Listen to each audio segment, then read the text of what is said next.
দিলাওয়ার নদীর তীরে দিলাওয়ার অ্যাভিনিউর ঠিক উপরেই একটা হোটেলে উঠেছে আহমাদ মুসা। ইউরোপীয় ট্যুরিস্টের ছদ্মবেশে, সামান্য ছদ্মবেশে সে একেবারে বদলে গেছে। সুবেশী একজন অ্যাংলো এশিয়ান ট্যুরিস্ট মনে হচ্ছে তাকে। দুপুরে সে হোটেলে উঠেছে। গোসল করে খাওয়ার পর একটু রেস্ট নিয়েই বেরিয়েছিল এলাকাটা দেখার জন্যে।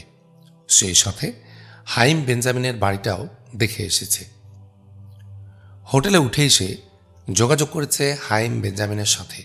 বলেছে, আমি আপনার সাথে দেখা করতে এসেছি, আপনার আব্বার ব্যাপারে আপনার সাথে কিছু আলোচনার জন্যে। সঙ্গে সঙ্গে উত্তর আসেনি বেঞ্জামিনের কাছ থেকে। একটু পর সে বলে, আমরা সিদ্ধান্ত নিয়েছি আমি কিংবা আমাদের পরিবারের কেউ আমার আব্বার ব্যাপার নিয়ে কারোর সাথে কথা বলবো না। আহমাদ মুসা উত্তরে এই সিদ্ধান্তের কারণ জিজ্ঞাসা করেছিল। বেঞ্জামিন বলেছে, এ ব্যাপারে আমাদের কিছু বলার নেই, কারো কিছু জানার থাকলে পুলিশের কাছ থেকেই জানা উচিত। আহমাদ মুসা বলল, ধন্যবাদ, আমি গত 7 দিনে নিউ ইয়র্কে যে রকম পুলিশ তালাশ করেছি, যিনি ডক্টর হাইম হাইকেলের সম্পর্কে কিছু জানেন, কিন্তু এরকম পুলিশ পায়নি যে অন্তত এটুকু বলতে পারে ডক্টর হাইকেলের লাপাত্তা হবার তদন্ত শুরু হয়েছে। এ ধরনের তদন্ত শুরু হয় সংশ্লিষ্ট লোকের ঘর থেকে, কিন্তু আমি বিশ্ববিদ্যালয়ের প্রেসিডেন্টের কাছ থেকে শুনেছি ঘরটি পুলিশের কেউ এখনো দেখেনি। তাকে যদি অসুস্থ বা অপ্রকৃতিস্থ বলা হয়, তাহলেও এর পটভূমির জন্যে তার ঘরের ও বিশ্ববিদ্যালয়ের অফিসে তার ব্যক্তিগত জিনিসপত্র ও কাগজপত্রের পরীক্ষা বিশ্লেষণ দরকার হয়। পুলিশ তার কিছুই করেনি। তদন্তের জন্য দায়িত্বপ্রাপ্ত কোনো পুলিশ অফিসারই পায়নি। সুতরাং যা জানতে চায় কাকে জিজ্ঞেস করব? আহমাদ মুসার এই দীর্ঘ কথার পর বেঞ্জামিন কিচ্ছু বলেনি। বোধহয় ভাবছিল। একটু পরে বলে, আপনি নিউ ইয়র্কের New Yorkville district police officer Allen শেফারের কাছে গেছেন? তিনি আপনাকে সাহায্য করতে পারেন। শুনে আহমাদ মুসা বলে উঠেছিল, কি নাম বললেন পুলিশ অফিসার? বেঞ্জামিন উত্তরে বলে, অ্যালেন শেফার। আহমাদ মুসা একটু ভেবে বলল, আমি নিউ ইয়র্কের নিউ ইয়র্কভিল ডিস্ট্রিক্টে রয়েছি। ওখানকার পুলিশ অফিসে আমি খোঁজ খবর নিয়েছি। এখানে 11 জন তদন্তকারী অফিসার আছেন, এর মধ্যে অ্যালেন শেফার নামে কাউকে পায়নি। উত্তরে বলেছিল বেঞ্জামিন, পাননি? কয়েকদিন আগেই তো আমার সাথে কথা বলে গেল। ভ্রু কুঞ্চিত হয় আহমাদ মুসার। একটু ভেবে নিয়ে এসে বলে, নিউ ইয়র্কে পুলিশ আপনার এখানে এসেছিল? তার নাম অ্যালেন শেফারই ছিল? ঠিক মনে আছে আপনার? হাইম বেঞ্জামিন বলল, হ্যাঁ ঠিক আছে। একটু ভেবে আহমাদ মুসা বলল, আমার অনুরোধ, আপনি সময় করে নিউ ইয়র্ক পুলিশের ওয়েবসাইটে নিউ ইয়র্কভিল ডিস্ট্রিক্টের পুলিশের লিস্টে একটু পরীক্ষা করুন। ওখান থেকে টেলিফোন নম্বর নিয়ে আপনি টেলিফোনও করতে পারেন। আহমাদ মুসা থামতেই বেঞ্জামিন বলে উঠল, আমি এক্ষুনি দেখছি। মিনিট 10 পরে আবার আপনার সাথে কথা বলবো। সরি, এখন রাখছি বলে সে টেলিফোন রেখে দেয়। ঠিক 10 মিনিট পর আহমাদ মুসা টেলিফোন করার আগে হাইম বেঞ্জামিন আহমাদ মুসাকে টেলিফোন করে। আহমাদ মুসা টেলিফোন ধরে হ্যালো বলতে হাইম বেঞ্জামিন বলতে শুরু করে, স্ট্রেঞ্জ, মি আইজ্যাক ড্যানিয়েল।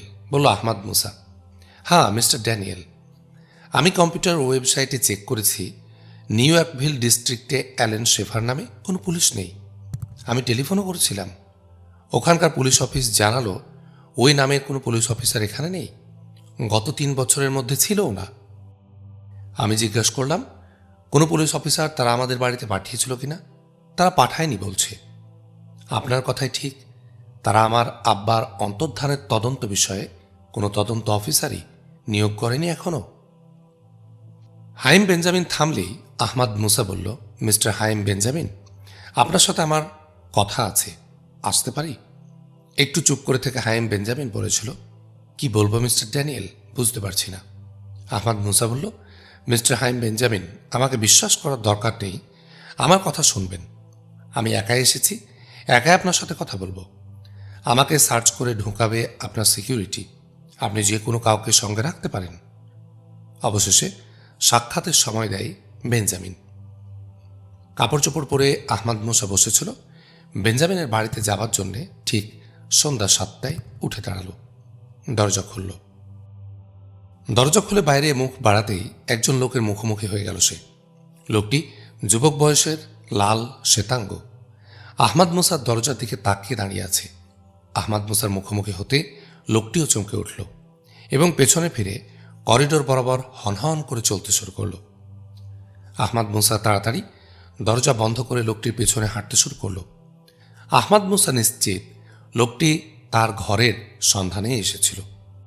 সামনে করিডোরের একটা বাঁকটা ঘুরে গেল লোকটা। আহমাদ মুসা দরজা বন্ধ করতে যেয়ে একটু পিছিয়ে পড়েছিল। সেও বাঁক ঘুরল, কিন্তু বাঁক ঘুরে লোকটিকে আর দেখতে পেল না। লিফট রুম সামনে, বেশ একটু দূরে। এত তাড়াতাড়ি সে লিফটে যেতে অবশ্যই পারেনি, কিন্তু গেল কোথায়? লোকটি তার মতোই কি হোটেলের বাসিন্দা? আহমাদ মুসার দরজায় তার ওইভাবে দাঁড়িয়ে থাকাটা কি একটা বোকামি? কিন্তু লোকটির চোখ মুখে তো তা মনে হয়নি। মাথায় এসব ভাবনা নিয়েই আহমাদ মুসা লিফটের সামনে গিয়ে দাঁড়ালো। এসে গেল লিফটটা। সে চিন্তাগুলো ঝেড়ে ফেলে লিফটে প্রবেশ করল। মনে মনে বলল, এখন ডক্টর হাইম হাইকেলের পরিবারের সদস্যের সাথে কথা বলাই তার জন্য সবচেয়ে বড় কাজ। অন্যদিকে সে কোনো নজর দেবে না। সে নিশ্চিত যে তার ফিলাডেলফিয়ায় আসা শত্রুর কাছে ধরা পড়ে গেছে। লোকটি তাদের হওয়াটাই ঘটনার সবচেয়ে সঙ্গত ব্যাখ্যা। আহমাদ মুসা হোটেলের সামনে কয়েক ঘন্টার চুক্তিতে একটা ট্যাক্সি ভাড়া করে যাত্রা করল। গাড়ি দেলোয়ার অ্যাভিনিউ থেকে ক্যাথেরিন স্ট্রিটে প্রবেশ করে পশ্চিম দিকে এগিয়ে চলতে থাকল। তারপর পশ্চিম দিকে বাঁক নিয়ে প্রবেশ করল 3rd স্ট্রিটে। আহমাদ মুসার গাড়ি এগিয়ে চলল ঐতিহাসিক সাউথ ওয়াক আবাসিক এলাকার মধ্য দিয়ে। 16 শতাব্দীর এ আবাসিক এলাকার বাড়িগুলো কাঠামো, ডিজাইন সবই 16 শতাব্দীর। আধুনিক সংস্কার বাড়িগুলোকে আধুনিক করে তুলেছে। এই আবাসিক এলাকারই একেবারে উত্তর প্রান্তে ডক্টর হাইম হাইকেলের বাড়ি। আবাসিক এলাকার রাস্তাগুলো প্রশস্ত, বাড়িগুলো অনেক দূরে দূরে।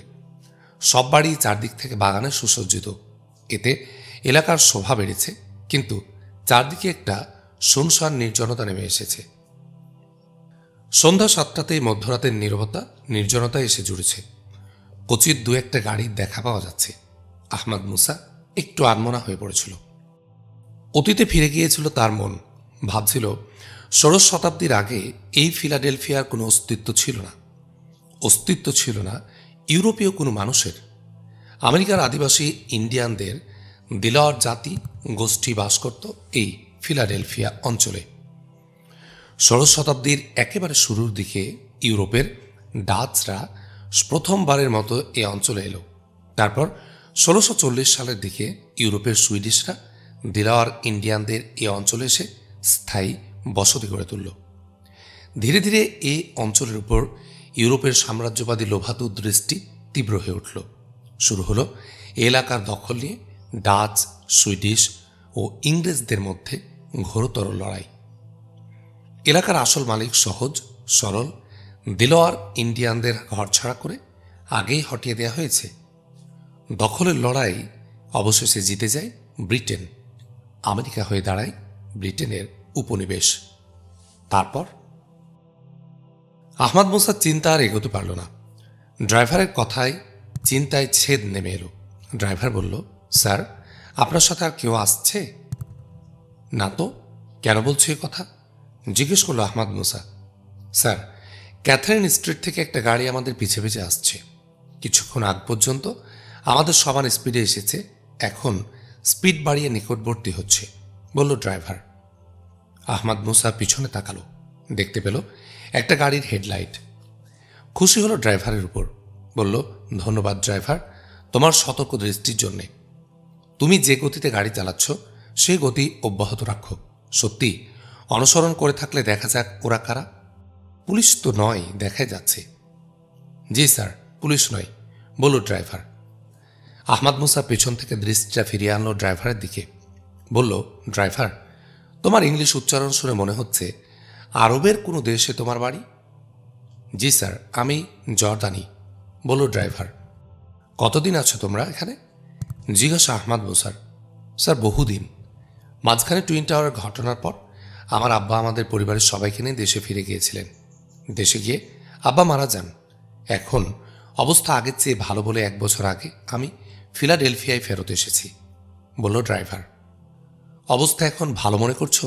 আহমাদ মুসা বলল, জি স্যার, এই সরকারের আগের সরকারের আমল থেকে অবস্থা ভালো হয়েছে, তবে গত 1 বছর হলো পরিস্থিতি একেবারেই পাল্টে গেছে স্যার। এজন্য আমরা আমেরিকার মুসলমান সহ দুনিয়ার সব মুসলমান আহমাদ মুসার প্রতি কৃতজ্ঞ। তিনি মার্কিন সরকার, মার্কিন জনগণের চোখ খুলে দিয়েছেন। মার্কিনীদের কাছে আমাদের সম্মান রাতারাতি একেবারে যেন আকাশচুম্বী হয়ে উঠেছে। তারা এখন মুসলমানদেরকেই প্রকৃত বন্ধু মনে করে, উৎসাহের সাথে আবেগ ঘন কণ্ঠে বলল ড্রাইভার। খুব ভালো খবর শোনালে ড্রাইভার, কিন্তু মার্কিনীরা শুধু তোমাদেরকেই ভালোবাসে না, তোমাদের ধর্মকেও ভালোবাসে, তোমাদের সংস্কার সংস্কৃতিকেও ভালোবাসে। আহমাদ মুসা বলল, ভালো কথা মনে করিয়ে দিয়েছেন। এমন প্রশ্ন কেউ কখনো জিজ্ঞাসাই করে না, অথচ অকল্পনীয় সব ঘটনা ঘটেছে এক্ষেত্রেই। আপনি ফিলাডেলফিয়ার মুসলিম সানডে স্কুলগুলিতে গিয়ে দেখুন, স্কুলের 2/3 ছেলে মেয়ে আমেরিকান খ্রিস্টান পরিবারের। মুসলিম স্কুলগুলোতে নৈতিক শিক্ষা ভালো হয়, ভালো অভ্যাস গড়ে ওঠে বলে খ্রিস্টান পরিবারও এখানে তাদের ছেলে মেয়েদের পাঠায়। ড্রাইভার বলল, কতগুলো সানডে স্কুল আছে তোমাদের? জিজ্ঞেস আহমাদ মুসার। শহরে 10টি মসজিদ আছে, 10টি মসজিদেই সানডে স্কুল আছে। এছাড়া আরও 10-12টা মুসলিম সানডে স্কুল গড়ে উঠেছে শহরের বিভিন্ন জায়গায়, বলল ড্রাইভার। আমেরিকানরা কি ইসলাম ধর্ম গ্রহণ করছে? আহমাদ মুসা বলল, বহু স্যার। প্রতি সপ্তাহে ফিলাডেলফিয়ায় প্রত্যেক মসজিদে জুমার নামাজের পর 4-5 জন করে ইসলাম ধর্ম গ্রহণের ঘটনা ঘটছে স্যার। এ সপ্তাহে আমাদের মসজিদে 6 জন ইসলাম গ্রহণ করেছে, তার মধ্যে স্থানীয় খ্রিস্টান চার্চের ফাদার এবং একজন প্রফেসর ইসলাম ধর্ম গ্রহণ করেছেন। খ্রিস্টান চার্চটা 6 মাস আগে বন্ধ হয়ে যায় কোনো প্রার্থনাকারী যায় না বলে। থামল ড্রাইভার, একটা দম নিল, তারপর আবার বলে উঠল, স্যার কি মুসলমান? এশিয়ান তো বুঝতেই পারছি। আহমাদ মুসা কিছু বলতে যাচ্ছিল, কিন্তু তার আগে ড্রাইভার আঁতকে ওঠার মতো শব্দ করে চাপা কণ্ঠে বলল, স্যার, রং সাইড দিয়ে সামনে থেকে একটা গাড়ি আমাদের দিকে ছুটে আসছে। আহমাদ মুসা পেছনেই তাকিয়েছিল, সেদিক থেকে চোখ ফিরিয়ে নিয়ে তাকালো সামনে, দেখল ড্রাইভারের কথা ঠিক। তাদের গাড়ির পথ রোধ করে গজ 5 সামনে একটা গাড়ি দাঁড়িয়ে পড়েছে। আহমাদ মুসাদের গাড়িকেও ড্রাইভার থামিয়ে দিয়েছিল, পেছনের গাড়িটাও পেছনে এসে দাঁড়িয়ে গেছে। স্যার কি করব? আমরা পাশ কাটাতে চাইলে ওরা নির্ঘাত গুলি করবে, গাড়ি থামিয়ে বলে উঠল ড্রাইভার। তুমি ঠিক সিদ্ধান্তই নিয়েছো ড্রাইভার, দেখা যাক ওরা কে কি চায়, বলল আহমাদ মুসা। থামার পরে আগে পিছে 2 গাড়ি থেকে 4 জন দ্রুত নেমে এলো, ছুটল তারা আহমাদ মুসার গাড়ির দিকে। ড্রাইভার গাড়ির জানালার কাঁচগুলো নামিয়ে ফেলো, বন্ধ থাকলে ওরা ভেঙে ফেলতে পারে, বলল দ্রুত কণ্ঠে আহমাদ মুসা। কিন্তু স্যার, কিছু বলতে গিয়ে থেমে গেল ড্রাইভার। বোধহয় আহমাদ মুসার নির্দেশের প্রতিবাদ করতে গিয়েছিল, কিন্তু কি মনে করে থেমে গিয়ে সুইচ টিপে সব জানালার কাঁচ খুলে দিল। ছুটে আসা ওরা 4 জন 2 জন করে আহমাদ মুসার দুপাশের জানালায় এসে দাঁড়ালো, তাদের প্রত্যেকের হাতে রিভলভার। দুপাশের জানালা থেকে 2 জন আহমাদ মুসাকে উদ্দেশ্য করে বলে উঠল, বেরিয়ে আসুন, 1 মুহূর্ত দেরি করলে গুলি করব। দুদিক থেকে বলছো, তোমরাই বলো কোন দরজা দিয়ে বের হব, শান্ত স্বাভাবিক কণ্ঠে বলল আহমাদ মুসা। গাড়ি দাঁড়িয়েছিল রাস্তার অনেকটা বাম প্রান্ত ঘেঁষে, ডানে প্রশস্ত মূল রাস্তাটা। ডান দিকে 2 জনের মধ্যে একজন রিভলভার নাচিয়ে বলল, এদিক দিয়ে নাম, বলে এসে দক্ষিণ দিকে 2 জনকে লক্ষ্য করে বলল, তোমরা এদিকে এসো। সঙ্গে সঙ্গে বাম পাশে 2 জন দৌড় দিয়ে ডান পাশে চলে এলো। ড্রাইভার, দরজার কি লক করেছ? ধীরে সুস্থে বলল আহমাদ মুসা। ওদের 4 জনের মধ্যে দরজার সামনে দাঁড়িয়েছে 2 জন এবং দরজার পিছন দিকে দাঁড়িয়েছে 2 জন। দরজার পাল্লা খুলে সামনের দিকে যাবে বলে ওদিকে কেউ নেই। আহমাদ মুসা ড্রাইভারকে দরজা খোলার কথা বলার সাথে সাথে ক্লিক করে দরজা খুলে গেল। দরজার দিকে ঘুরে বসে এগোলো আহমাদ মুসা দরজার দিকে। হঠাৎ ওদের একজন চিৎকার করে উঠল, দাঁড়াও! আহমাদ মুসা থেমে গেল। রিভলভার বাগিয়ে রেখে সামনে থেকে একজন ছুটে এসে বলল, তোমার কাছে রিভলভার আছে, ওটা দিয়ে দাও। তোমাদের 4 জনের কাছে 4 রিভলভার, এরপরও আমার এক রিভলভারের ভয় করছো? বিদ্রুপাত্মক হাসির সাথে কথাগুলো বলতে বলতে আহমাদ মুসা পকেট থেকে রিভলভারটা বের করে ওদের দিয়ে দিল। রিভলভার হাতে নিয়ে লোকটা একটু পেছনে হটে আগের জায়গায় ফিরে গিয়ে দাঁড়ালো। সে যখন পেছনে হটছিল তখন আহমাদ মুসা দরজার দিকে এগোলো। দরজায় পৌঁছে পা দুটো দরজার প্রান্ত দিয়ে বাম হাত দিয়ে দরজা খুলে জোরে সামনের দিকে ঠেলে দিল। তারপরে সে দুপায়ের উপর ভর দিয়ে দুহাত সামনে নিয়ে মাথাকে কিছুটা নিম্নমুখী করে বাইরে ড্রাইভ দিল। দুহাত তার মাটি স্পর্শ করার সাথে সাথে পা দুটি তার বিদ্যুৎ বেগে অর্ধ চন্দ্রাকারে ঘুরে গিয়ে সামনে পাশাপাশি দাঁড়ানো দুজনের বুকে আঘাত করল। ছিটকে মাটিতে পড়ে গেল ওরা। আহমাদ মুসার পা দুটো ঘুরে গিয়ে মাটি স্পর্শ করতেই দুপায়ের দু মোজায় আটকানো রিভলভার বের করে নিয়ে ডান হাতের রিভলভার দিয়ে তাক করল গাড়ির দরজার পাশে দাঁড়ানো দুজনকে। তাদের একজনের কানের পাশ দিয়ে একটা ফাঁকা গুলি করে বলল, রিভলভার ফেলে দাও, না হলে পরের 2 গুলি দুজনের মাথায় ভরে দেব। আকস্মিক এই ঘটনায় তারা বিমূঢ় হয়ে পড়ল। রিভলভার সমেত হাত তাদের ঝুলে পড়েছিল। কানের পাশ দিয়ে ফাঁকা গুলিটাও ম্যাজিকের মতো কাজ করল। তারা তাদের হাতের রিভলভার একটু সামনে ছুঁড়ে ফেলে দিল। ওদিকে মাটিতে ছিটকে পড়া দুজন উঠে তাদের হাত থেকে ছিটকে পড়া রিভলভার হাত করার জন্য এগেছিল। আহমাদ মুসার বাম হাতের রিভলভার তাদের দিকে তাক করা। ওদের নির্দেশ দিল, আর 1 ইঞ্চিও এগোবে না, দুজনকে লাশ বানিয়ে দেব। ওরা দুজনেই থমকে গেল। আহমাদ মুসা এবার দুদিকে রিভলভার তাক রেখে পা দিয়ে রিভলভার 4টি এক জায়গায় নিল। তারপর ওদের 4 জনকে নির্দেশ দিল ওদের পেছনের গাড়িটার পাশে এসে উপর হয়ে শুয়ে পড়তে। যন্ত্রের মতোই ওরা নির্দেশ পালন করল। আহমাদ মুসা পকেট থেকে ক্ষুদ্র একটা ক্লোরোফর্ম স্প্রেয়ার বের করে তাদের নাকে স্প্রে করল। তারপর কয়েক সেকেন্ড অপেক্ষার পর ওদের সংজ্ঞাহীন দেহ ওদের গাড়িতে তুলে স্টার্টার থেকে চাবিটা খুলে নিয়ে গাড়ির সব জানালা দরজা বন্ধ করে লক করে দিল। তারপর গাড়িটাকে একটা গাছের অন্ধকারে ঠেলে দিল। আহমাদ মুসা ড্রাইভার বেরিয়ে মূর্তির মতো দাঁড়িয়ে সব কিছু দেখছিল। তার চোখে বোবা বিস্ময়। আহমাদ মুসা তার দিকে চেয়ে বলল, ড্রাইভার, ওই গাড়িটাকেও রাস্তার বাইরে ঠেলে দাও, পারবে? ইয়েস স্যার বলে ড্রাইভার তক্ষুনি গাড়িটা রাস্তার বাইরে ঠেলে দিল। আহমাদ মুসা ওদের গাড়ি লক করার আগে ওদের 4টি রিভলভারও ওদের গাড়িতে রেখে যায়, কিন্তু গুলি বের করে নেয়। আহমাদ মুসা এসে গাড়িতে উঠে বসে। ড্রাইভার এসে তার সিটে বসতে আহমাদ মুসা বলল, একটু দেরি হয়ে গেল ড্রাইভার, ওখানে ঠিক সময় পৌঁছতে পারলাম না, দেখো জোরে চালিয়ে পুষিয়ে নিতে পারো কিনা। ড্রাইভারের মুখ তখন হা হয়ে গেছে বিস্ময়ে। বলল, স্যার, আপনি দেরি হওয়ার জন্য চিন্তা করছেন, কিন্তু এদিকে তো আপনি প্রাণে বেঁচে গেলেন। এই অবস্থায় আপনি প্রোগ্রাম বাতিলও করতে পারেন। আমি যদি প্রোগ্রাম বাতিল করি তাহলে যারা আমাকে বাধা দিতে এসেছিল তারা জিতে চায়, উদ্দেশ্য তাদের সফল হয়। আহমাদ মুসা বলল, বুঝেছি স্যার, কিন্তু গোয়েন্দারা আপনাকে বাধা দিতে এসেছিল কেন? বলল ড্রাইভার। কাদের গোয়েন্দা বলছো? ওদের কেমন করে বুঝলে ওরা গোয়েন্দা? জিজ্ঞাসা আহমাদ মুসার। আমাদের গোয়েন্দারা সাধারণত সাদা শার্টের সাথে কালো জুতা, কালো মোজা, কালো প্যান্ট, কালো হ্যাট পরে থাকে। আর কোনো অফিসিয়াল অপারেশনে গেলে 4 জনের টিম গিয়ে থাকে, বলল ড্রাইভার। কিন্তু ড্রাইভার, ওরা গোয়েন্দা নয়, ওরা গোয়েন্দাদের ছদ্মবেশ পড়েছে। আহমাদ মুসা বলল। কেমন করে আপনি এতটা নিশ্চিত হয়ে কথা বলছেন? ড্রাইভার বলল, মার্কিন গোয়েন্দা ও পুলিশরা যে রিভলভার ও অস্ত্র ব্যবহার করে থাকে তাতে একটা বিশেষ মার্কিং থাকে। এদের 4 জনের রিভলভারে তা ছিল না। তবে বুট কালো বটে, কিন্তু বুটের কন্ডিশন পুলিশের মতো নয়, বলল আহমাদ মুসা।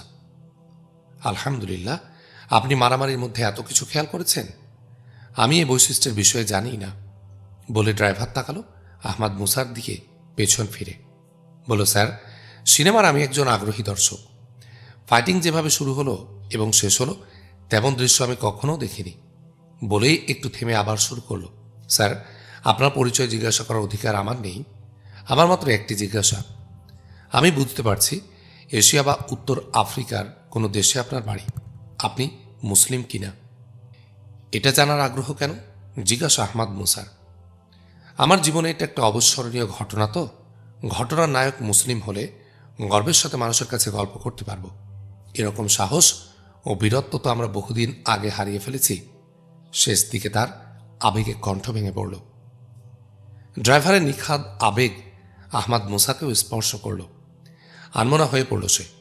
হঠাৎ করে তার সামনে যেন দুঃখ, বেদনা, লাঞ্ছনা, অপমানের কালো মেঘে ঢাকা এক দিগন্ত ভেসে উঠল। সে এক দীর্ঘ কালো রাত। রাজনৈতিক পরাধীনতা, সাংস্কৃতিক আধিপত্য, জ্ঞানের দেউলিয়াপনা মুসলমানদের চারদিক থেকে নিপিষ্ট করে রেখেছে। তাদের অসহায় আর্তনাদ আকাশকে ভারী করেছে। সৃষ্টি হয়েছে কান্না আর সমুদ্র। বহু বছরের দাসত্বে ভীরুতা, কাপুরুষতা হয়ে পড়েছিল তাদের চরিত্র বৈশিষ্ট্য।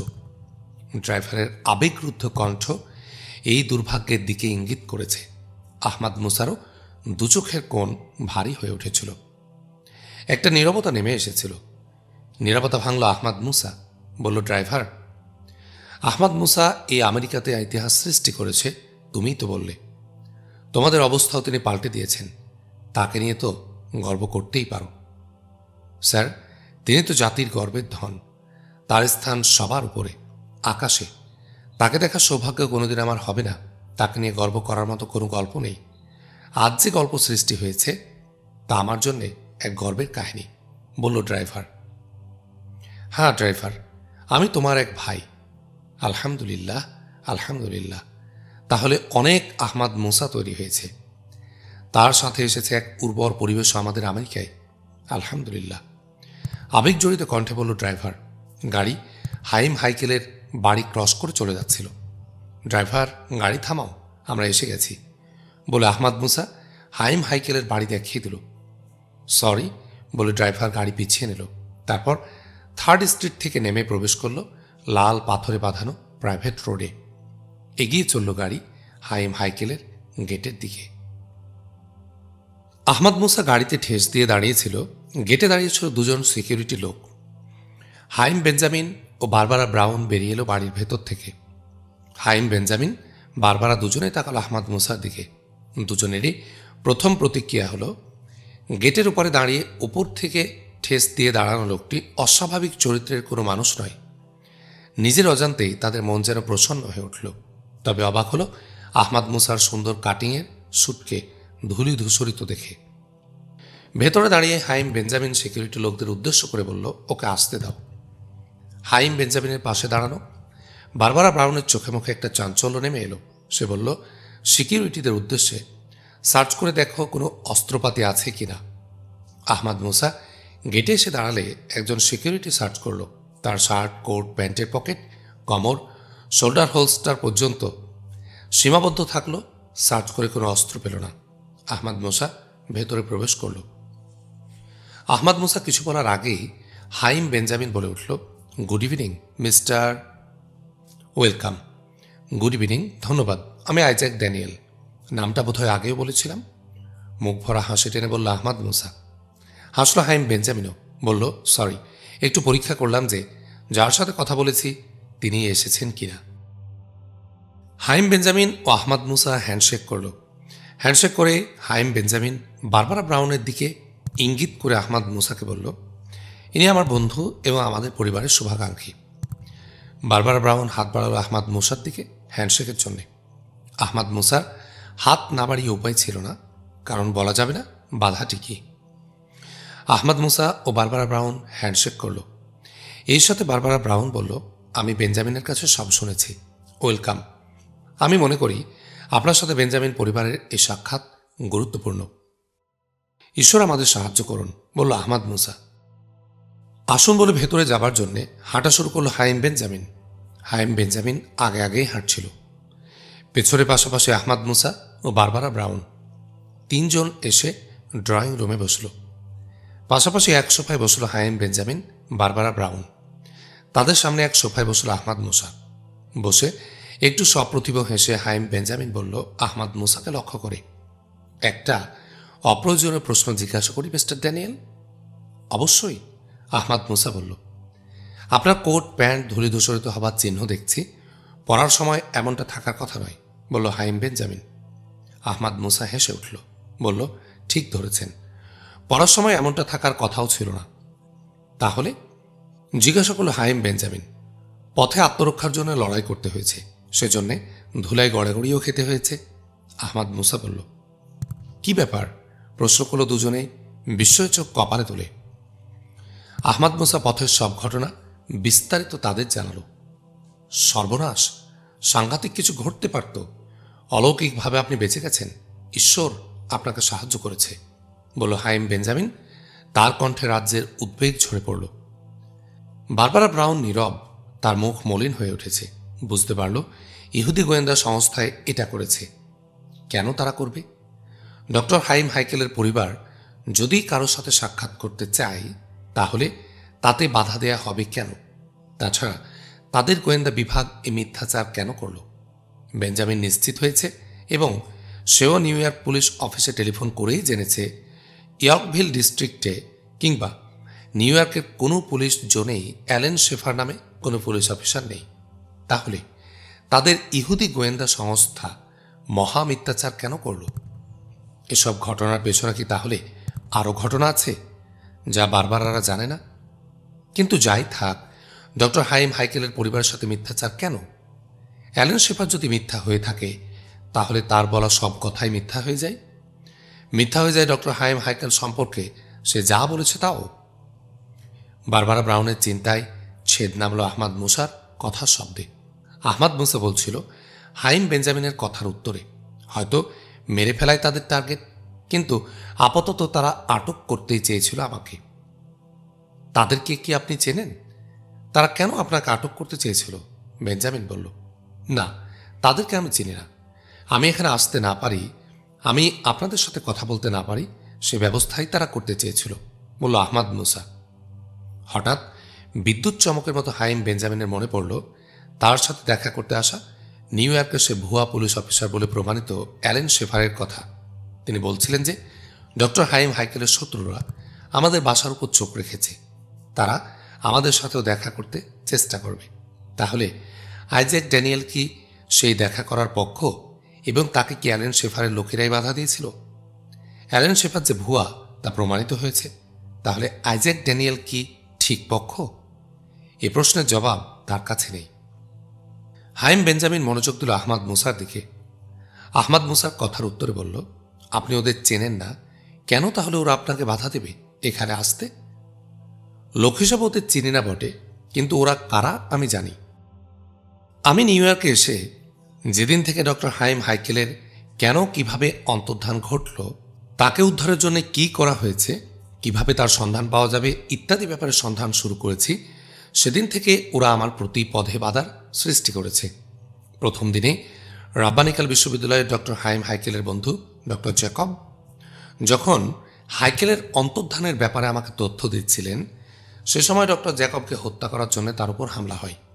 অস্ত্র ও বোমা সজ্জিত ছিল বলে বিশ্ববিদ্যালয়ের লোকেরা তাকে ধরতে পারেনি। এই যে কাহিনী দিয়ে কথা শুরু করে আহমাদ মুসা কিভাবে বিশ্ববিদ্যালয়ের প্রেসিডেন্টের বাড়িতে গিয়েছিলেন, বিশ্ববিদ্যালয়ের প্রেসিডেন্ট তার মেয়ে নোমা ইয়াহুদ ও পিএ লিসা কিভাবে সহযোগিতা করতে এগিয়ে এসেছিল, এই সহযোগিতা করতে গিয়ে লিসা কিভাবে ওদের হাতে নিহত হয়, সবশেষে বলল বালক জুনিয়র প্যাকারের কাহিনী এবং তার গুলিবিদ্ধ হবার কথা। হাইম ও বেঞ্জামিন বারবারা ব্রাউনের মন্ত্রমুগ্ধের মতো মুসার কথা শুনছিল। বিস্ময় ও উদ্বেগের চোখে মুখে তাদের নেমে এসেছিল অন্ধকারের ছোঁয়া। আহমাদ মুসা থামলেও ওরা কিছুক্ষণ কথা বলতে পারল না। ওদের চোখ আঠার মতো লেগেছিল আহমাদ মুসার উপর। একটু সময় নিয়ে হাইম বেঞ্জামিন ধীর কণ্ঠে বলল, এত কিছু ঘটে গেছে, আহত নিহত হওয়ার ঘটনাও ঘটেছে, কিন্তু হাইম বেঞ্জামিন কথার মাঝখানে আহমাদ মুসা কথা বলে উঠল, বিশ্ববিদ্যালয়ের প্রেসিডেন্ট ডক্টর আয়াজ ইয়াহুদ অথবা তার মেয়ে নুমা ইয়াহুদের কাছে টেলিফোন করে বিষয়টা আরও একটু জানুন, আমার অনুরোধ। আহমাদ মুসা থামতেই বারবারা ব্রাউন বলে উঠল, আমি নুমা ইয়াহুদকে চিনি। সে গত বছর ফিলাডেলফিয়া ক্যাম্পিংয়ে এসেছিল বিশ্ববিদ্যালয়ের ট্রুপস নিয়ে। 15 দিন আমরা একসাথে ছিলাম, আমি তাকে টেলিফোন করতেই পারি, আমার মোবাইলে তার নম্বর আছে বলে বারবারা ব্রাউন কথা বলার জন্য একটু আড়ালে চলে গেল। 10 মিনিট পর বারবারা ব্রাউন ফিরে এলো হাসি মুখে। বসতে বসতে বলল আহমাদ মুসাকে লক্ষ্য করে, মিস্টার ড্যানিয়েল, নুমা ইয়াহুদ আপনার যেভাবে প্রশংসা করল তাতে মনে হলো আপনি ওর হৃদয় সিংহাসনের অবিসংবাদিত হিরো। ওসব কথা পরে বলো, এখন কাজের কথা এসো। বারবারা ব্রাউন থামতেই কথা বলে উঠল হাইম বেঞ্জামিন। বলো কি? কাজের কথাই তো শুরু করেছি। বুঝতে পারছি না নুমা ইয়াহুদ ও ডক্টর আয়াজ ইয়াহুদের কাছে, যিনি শার্লক হোমস ও আলেকজান্ডার সোয়ার্জনেগারের যোগফল, তার সম্পর্কে ওরা কি বলতে পারে? বলল বারবারা ব্রাউন। তুমি বিশ্ববিদ্যালয়ের প্রেসিডেন্ট ডক্টর আয়াজ ইয়াহুদ স্যারের সাথে কথা বলেছ? হাইম বেঞ্জামিন জিজ্ঞেস করল। হ্যাঁ, তিনি লিসা নিহত হওয়া, ডক্টর জ্যাকব ও বালক আহত হওয়ার বিষয়টি কনফার্ম করলেন। বললেন যে তার কাছ থেকে তোমাদের বাসার ঠিকানা নিয়েছেন। তিনি আরও বললেন যতটা পারা যায় আইজ্যাক ড্যানিয়েলকে সাহায্য করা উচিত। তিনি জানালেন একটি চক্র, যাদেরকে তিনি চেনেন না, ডক্টর হাইম হাইকেলের অনুসন্ধান, তার সম্পর্কে কাউকে কোনো তথ্য দেয়া, এমনকি তার সম্পর্কে আলোচনাতেও বাধা দিচ্ছে। এদের ভয়ে ডক্টর হাইম হাইকেলের সন্ধানে কোনো কিছুই তারা করতে পারেনি। প্রথমবারের মতো আইজ্যাক ড্যানিয়েলই নির্ভীকভাবে এ পথে এগিয়েছেন। এখনও কোনো বাধাই তার পথরোধ করতে পারেনি, বলল বারবারা ব্রাউন। এই যদি হয় ব্যাপার, তাহলে আমরা পুলিশকে খবর দিতে পারি, আমরা তাদের সাহায্য নিতে পারি, হাইম বেঞ্জামিন বলল। হ্যাঁ, ও ব্যাপারেও ডক্টর আয়াজ আঙ্কেল বলেছেন। তিনি বললেন পুলিশ তাদের প্রয়োজনীয় সহযোগিতা করেনি, পুলিশকেও তারা নিষ্ক্রিয় করে রেখেছে, বলল বারবারা ব্রাউন। তাহলে ঊর্ধ্বতন পুলিশ কর্তৃপক্ষকে বিষয়টা জানাতে পারি, সোজা হয়ে বসে জোরের সাথে বলল হাইম বেঞ্জামিন। দেখুন মিস্টার হাইম বেঞ্জামিন, ডক্টর হাইকেলের সুস্থ জীবিত উদ্ধার করা আমাদের টার্গেট হওয়া উচিত। পুলিশের সর্বস্তরের ওদের লোকে আছে। পুলিশ এখন জোরে সোরে অ্যাকশনে যাবে। পুলিশের মাধ্যমে ওরা খবর পেয়ে যাবে। যদি দেখে ওরা ধরা পড়ে যাচ্ছে, তাহলে অভিযুক্ত হওয়া থেকে বাঁচার জন্য ওরা ডক্টর হাইম হাইকেলকে চিরতরে গায়েব করে ফেলতে পারে, আহমাদ মুসা বলল। আহমাদ মুসার শেষ কথায় কেঁপে উঠল হাইম বেঞ্জামিন, বারবারা ব্রাউন দুজনেই। উদ্বেগ আতঙ্কে পাণ্ডুর হয়ে গেল তাদের মুখ। বলল হাইম বেঞ্জামিন, তাহলে কি করা যাবে? তার কণ্ঠে অসহায় সুর। আহমাদ মুসা বলল, এগোতে হবে সন্তর্পণে, এমনকি পুলিশকেও না জানিয়ে, কৌশলে বা যে কোনো মূল্যে ডক্টর হাইম হাইকেলের অবস্থান জানতে হবে, তারপর তাকে উদ্ধার। কিন্তু কঠিন দায়িত্ব কে নেবে? আমরা পারবো, বলল হাইম বেঞ্জামিন। সেজন্য আমি আপনাদের কাছে এসেছি। আমি আপনাদের সাহায্য চাই, আহমাদ মুসা বলল। কি সাহায্য? বলল হাইম বেঞ্জামিন। ডক্টর হাইম হাইকেলকে ওরা কোথায় রেখেছে এ তথ্য জানতে হবে। পুলিশ অফিসার ছদ্মবেশে ওরা আপনাদের কাছে এসেছিল। আমার বিশ্বাস ওরা আবারও আসবে। ওরা চেষ্টা করবে হাইম হাইকেলের পরিবারের সাথে সুসম্পর্ক বজায় রাখতে, আর এই সুযোগ নিতে হবে হাইম হাইকেল পরিবারকে, আহমাদ মুসা বলল। হাইম বেঞ্জামিন তাকালো বারবারা ব্রাউনের দিকে, তারপর আহমাদ মুসাকে লক্ষ্য করে প্রশ্ন করল, মিস্টার আইজ্যাক ড্যানিয়েল, আপনি এত বড় দায়িত্ব নেবেন কেন? আপনার কোনো পরিচয় আমরা জানি না। প্রশ্নের সঙ্গে সঙ্গে জবাব দিল না আহমাদ মুসা। কিছুক্ষণ চুপ করে থাকলো, তারপর ধীর কণ্ঠে বলল, সঙ্গত প্রশ্ন করেছেন, পরিচয় ছাড়া একসাথে চলা যায় না, কিন্তু পরিচয় দিতে সময় লাগবে। তার আগে আপনাদের আস্থা আমার উপর বাড়তে থাকবে। আমার আস্থাও বাড়তে হবে আপনাদের উপর। আমি ভয় করি আমার পরিচয় যদি ওরা পেয়ে যায়, তাহলে আমাদের ক্ষতি করতে পারে নানাভাবে। আপাতত পরিচয় ছাড়াও আমরা একসাথে এগোতে পারি। আপনি চান আপনার পিতা উদ্ধার হোক, আমিও চাই ডক্টর হাইম হাইকেল উদ্ধার হোক। মাফ করবেন, আগের প্রশ্নটা আবার করছি। আমার পিতা উদ্ধার হলে আপনার কি লাভ? প্লিজ, কোনো সন্দেহ করে আমি কথা বলছি না, আমার কৌতূহল, বলল হাইম বেঞ্জামিন। এবারও সঙ্গে সঙ্গে উত্তর দিল না আহমাদ মুসা। গম্ভীর হয়ে উঠেছে সে। একটু ভেবে নিয়ে বলল, আমি কেন ডক্টর হাইম হাইকেল উদ্ধার হোক এটা চাই, এটা জানতে হলে জানা প্রয়োজন ওরা কেন ডক্টর হাইম হাইকেলকে আটক রাখতে চায়। হাইম বেঞ্জামিনের চোখ দুটি উজ্জ্বল হয়ে উঠল। বলল, হ্যাঁ, সেটা তো অবশ্যই জানার বিষয়। মিস্টার হাইম বেঞ্জামিন, আপনি জানেন আপনার পিতা অতীতের বিশ্বাস ও আচরণ পরিত্যাগ করেছেন। তার হাইম বেঞ্জামিন আহমাদ মুসার কথার মাঝখানে বলে উঠল, এ বিষয়টা আমরা সকলেই জানি, কিন্তু কেন এই পরিবর্তন, সেটাই আমাদের সকলের প্রশ্ন। আমি যতদূর জানি, ডক্টর হাইম হাইকেল তার জাতির কোনো বিশেষ কাজ এবং কাজের পন্থাকে মেনে নিতে পারেননি। শুধু মেনে নিতে পারেননি নয়, জাতির ওই পন্থারে তিনি বিরোধী হয়ে দাঁড়িয়েছিলেন এবং তার নিজ অতীতে তিনি বোধ প্রতিবিধান করতে চেয়েছিলেন। জাতির একটা বিশেষ গোষ্ঠী এটা মেনে নেয়নি এবং নিশ্চিত করেছে যে ডক্টর হাইকেলের এই পরিবর্তন এবং তার প্রতিবিধান করার মনোভাব তাদের ক্ষতি করবে। এরাই ডক্টর হাইম হাইকেলকে আটক করে রেখেছে, আহমাদ মুসা বলল। ভ্রু কুঞ্চিত হয়ে উঠল হাইম বেঞ্জামিনের। পুলিশ অফিসার অ্যালেন শেফারের কথা মনে পড়েছে তার। বলেছিল সে শত্রুরা ডক্টর হাইম হাইকেলকে দিয়ে কিছু তথ্যের ব্যাপারে কনফেশন করাতে চায়, যা ইতিহাসকে বদলে দেবে। এই কনফেশন কি মিস্টার আইজ্যাক ড্যানিয়েলের ভাষায় আব্বার প্রতিবিধানমূলক কাজ? মিস্টার আইজ্যাক ড্যানিয়েল কি সেই কনফেশন বা প্রতিবিধানের সুবিধাভোগী পক্ষ? হাইম বেঞ্জামিন তাকাল আহমাদ মুসার দিকে, বলল, ওদের ক্ষতির সুবিধাভোগী পক্ষ কি আপনি বা আপনারা? আপনারা কি কনফেশন করাতে চান আব্বাকে দিয়ে? কনফেশন শব্দে বিস্মিত হল আহমাদ মুসা। মনে পড়ল স্পুটনিকের নেয়া ডক্টর হাইম হাইকেলের কনফেশন স্টেটমেন্টের কথা। হাইম বেঞ্জামিন নিশ্চিত এই কনফেশনের দিকে ইঙ্গিত করেছেন।